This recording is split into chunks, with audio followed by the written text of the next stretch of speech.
મે મહિનો પૂરો થવાનો છે। ભારતીય રિઝર્વ બેંકે જૂન મહિનામાં બેંક રજાઓનું કેલેન્ડર બહાર પાડ્યું છે।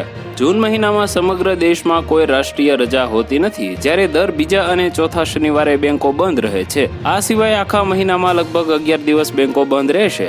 મે મહિનાના 6 દિવસ બાકી છે, જેમાં 26મીએથી ચોથો શનિવાર અને 27મીએથી રવિવારની રજા રહેશે।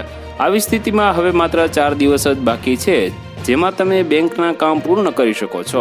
મીડિયા રિપોર્ટ અનુસાર આરબીઆઈ દ્વારા સૂચના આપવામાં આવી છે કે બેંકોના રજાના સમયપત્રકમાં ફેરફાર થઈ શકે છે અથવા તેમાં વધારાની રજાઓ સામેલ કરવામાં આવી શકે છે। તમને જણાવી દઈએ કે બેંક બંધ હોવા પર પણ લોકોને પૈસા ઉપાડવાની સુવિધા મળશે, કારણ કે દેશભરમાં દરેક બેંકના એટીએમ બૂથ ખુલ્લા છે।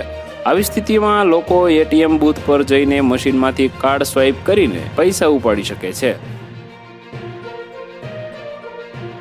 તો વધુ માહિતી મેળવવા માટે ચેનલ સાથે જોડાયેલા રહો। વિડીયો પસંદ આવે તો લાઈક કરી દેજો। ચેનલમાં નવા છો તો સબસ્ક્રાઇબ કરી દેજો।